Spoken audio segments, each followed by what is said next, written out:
révélé dans un visage humain. Étonnant paradoxe.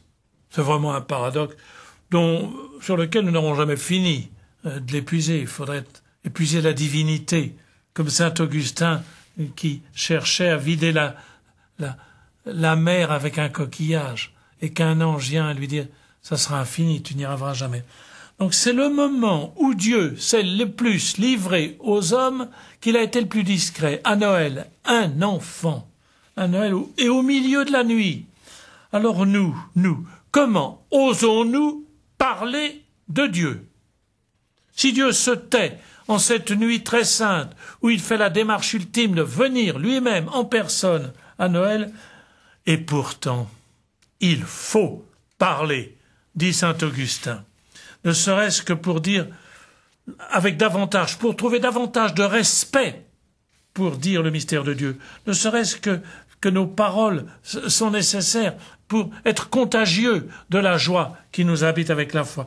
Beaucoup de génies humains ont dit comment ils avaient été agacés, irrités, éloignés de la foi par la manière trop fruste, trop assurée, trop violente, je sais pas comment dire, trop assurée, avec laquelle nous affirmions le mystère de Dieu et la facilité. Ils ont été déçus, blessés, et parce qu'ils avaient l'impression que nous n'avions pas su les entendre. Alors, je vous propose de les écouter,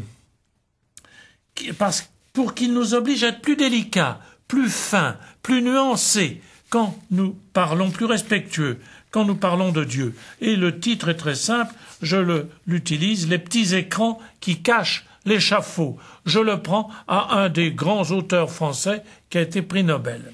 Donc, les petits écrans qui cachent l'échafaud.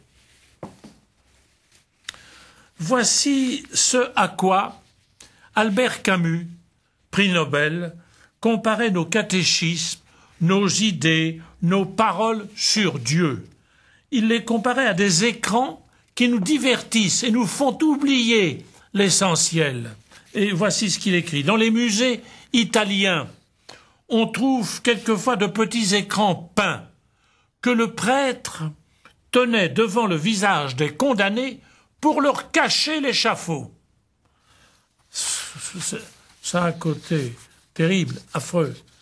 Voici donc ce à quoi Camus en était réduit lorsqu'il écoutait parler de Dieu. Et il ajoute « Des petits écrans peints pour nous dissimuler la vérité du réel, c'est-à-dire l'échafaud. » Et il ajoutait « Nous n'ignorons pas, toutes les églises sont contre nous. Un cœur si tendu se dérobe à l'Éternel, et toutes les églises, divines ou politiques, prétendent à l'Éternel, mais je n'ai rien à faire des idées sur l'Éternel. Les vérités qui sont à ma mesure, ma main peut les toucher. Je ne puis pas me séparer d'elles. » Et Camus conclut « Je ne puis comprendre qu'en termes humains, ce que je touche, ce qui me résiste. » Quelle leçon pour des catéchistes ou des théologiens. Ce qui me résiste, voilà ce que je comprends. C'est net. Étrange parabole, étrange paradoxe. C'est justement ce que Camus réclame que la nuit de Noël réalise. Les bergers vont trouver et ils ont compris. Je ne puis comprendre qu'en termes humains, ce que je touche, ce qui me résiste, voilà ce que je comprends. Mais à Noël, Dieu ne résiste pas comme Camus le voudrait encore. Jésus n'est pas un pharaon ou un César de plus, en face de qui il faudrait résister, avoir peur. Dieu est venu comme un enfant. C'est beaucoup plus redoutable. Bienheureux les bergers de Noël. Ils n'étaient pas encombrés pour chercher Dieu et pour trouver le Christ là où il était. Quelque chose que l'on touche, un enfant.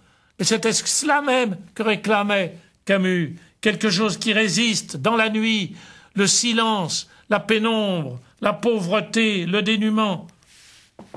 Voilà. C'est tout ce que Camus réclamait. Hélas, il n'a pas dit qu'il l'avait trouvé dans le christianisme.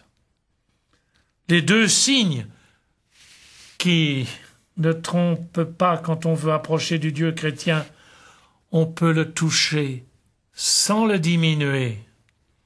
Il a pu nous résister, mais sans blesser jamais personne. Un enfant nous est né.